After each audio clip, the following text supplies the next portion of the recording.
नमस्कार, प्रणाम, जय जोहार, गुड मॉर्निंग। मेरा अभिवादन कीजिए स्वीकार मित्रों। मैं हूं आनंद कुमार।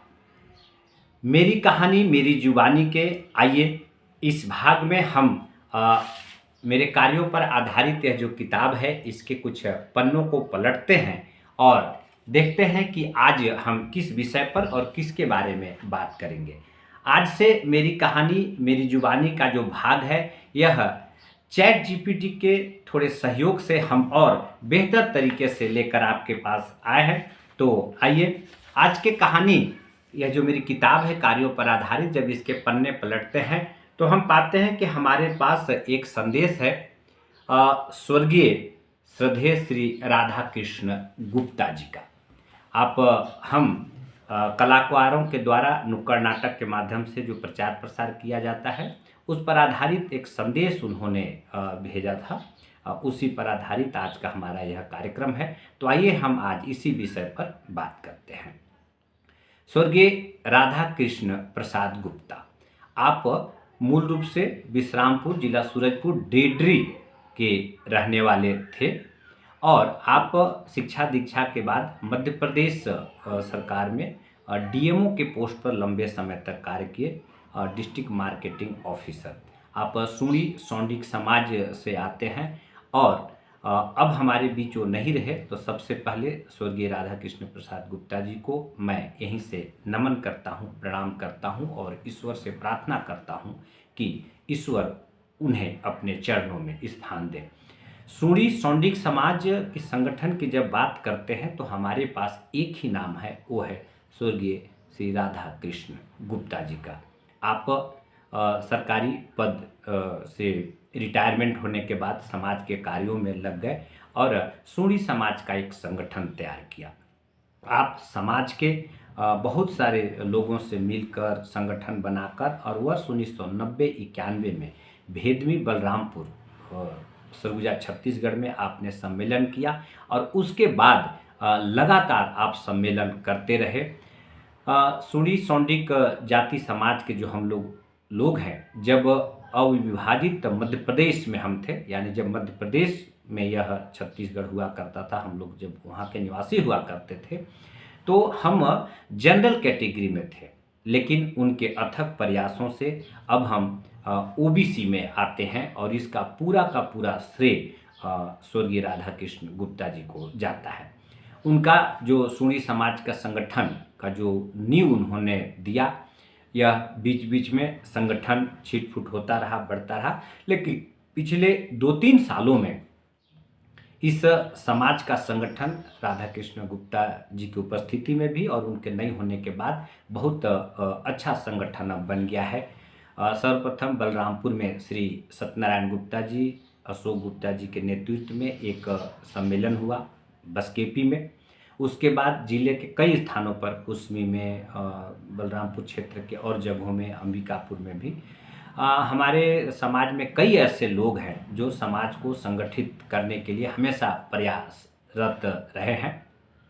मैं जहाँ से यह वीडियो बना रहा हूँ इसी भवन में ऊपर 2 साल पहले हम लोग एक मीटिंग किए, पहला दिन और दूसरा दिन, और उसके बाद अंबिकापुर में राजमोहिनी देवी भवन में बहुत ही भव्य और दिव्य सूड़ी समाज का एक सम्मेलन हुआ। उसके ठीक 9 महीने बाद उसी वर्ष सूड़ी समाज का एक और बहुत बड़ा सम्मेलन हुआ, जो कि राष्ट्रीय स्तर पर जानकारी लोगों को ही, चूँकि सूड़ी समाज पूरे देश में लोग रहते हैं और सब जगह संगठन है, सभी जगह मीटिंग, बड़े बड़े सम्मेलन होते रहते हैं।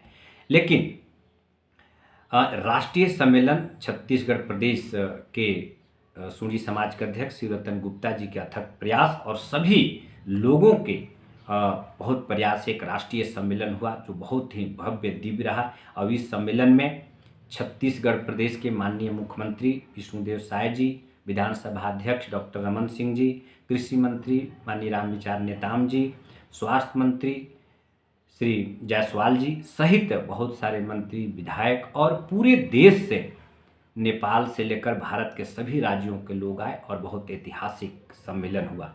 उसके ठीक 1 साल के बाद ही नई दिल्ली में अंतर्राष्ट्रीय सम्मेलन हुआ, वह भी बहुत अच्छा रहा।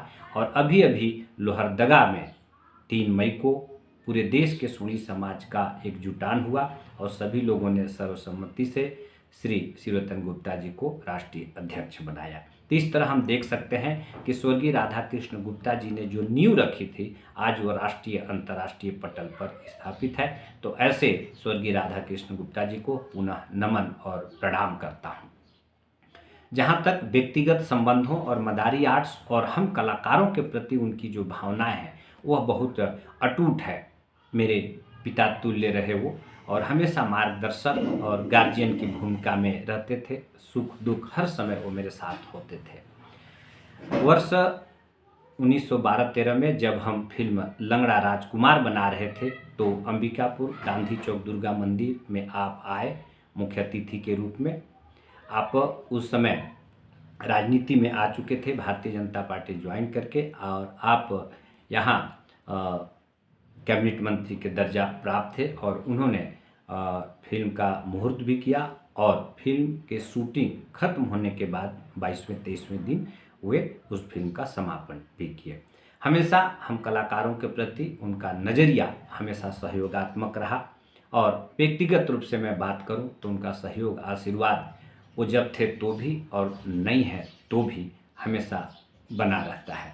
तो ऐसे स्वर्गीय राधा कृष्ण गुप्ता जी अपना पूरा जीवन समाज को दिए, और आज सूडी समाज, सौंडिक समाज जो एक बहुत बड़ा संगठन के रूप ले चुका है, सामाजिक कार्यों पर अच्छा काम कर रही है। हमारा सरगुजा छत्तीसगढ़ सहित पूरे देश का सूडी समाज है, यह एक आदर्श समाज के रूप में जानी जाती है। और यह जो हमारा समाज है, यह जो समाज है यह देश हित, जनहित और समाज हित में हमेशा काम करते रहती है, और निसंदेह इसका प्रेरणा हम सबको स्वर्गीय राधा कृष्ण गुप्ता जी से मिला। मित्रों, चाहे समाज सेवा का क्षेत्र हो या परिवार का हो या राजनीतिक क्षेत्र में, स्वर्गीय राधा कृष्ण गुप्ता जी हमेशा अजेय रहे, हमेशा निर्विवाद रहे, और सुबह शाम उठते सोते बस एक ही मन में उनकी लालसा थी कि समाज का विकास, देश का विकास। और फिल्म और हम जो कलाकार हैं, नाटक के कलाकार हैं, हमेशा उन्होंने सहयोग किया। तो ऐसे राधा कृष्ण गुप्ता जी अब हमारे बीच नहीं हैं, उनको पुनः एक बार नमन। उनका आशीर्वाद और उनका मार्गदर्शन हमेशा मेरे जीवन में भी रहेगा, और समाज हित में उन्होंने जो काम किया है वह अविस्मरणीय रहेगा, वो इतिहास के पन्नों पे दर्ज रहेगा। उनके द्वारा किए गए चाहे सामाजिक सम्मेलन हो, प्रदेश स्तर का सम्मेलन हो, बस्तर सहित कुछ अन्य स्थानों पे सौंडिक भवन का निर्माण हो, या बलरामपुर, सूरजपुर या पूरे संभाग और पूरे प्रदेश में सूडी समाज को आगे लाने का जो उन्होंने जो प्रयास किया, यह बहुत ही अविस्मरणीय है, अकल्पनीय और अतुलनीय था। तो ऐसे राधा कृष्ण गुप्ता जी को एक बार पुनः नमन और प्रणाम करते हुए आज के वीडियो को मैं यहीं पे समाप्त करता हूँ। मित्रों, हम जो कलाकार हैं हमेशा समाज, देश हित और जनहित में काम कर रहे थे और हमेशा करते रहेंगे। आप सबका सहयोग और आशीर्वाद भी बना रहे। तो आज की वीडियो में इतना ही। अगले एपिसोड में अपने किताब को, पन्नों को फिर पलटूंगा और लेकर आएंगे एक नया भाग। तब तक के लिए सभी को नमस्कार, प्रणाम, जय जोहार, जय जय श्री राम।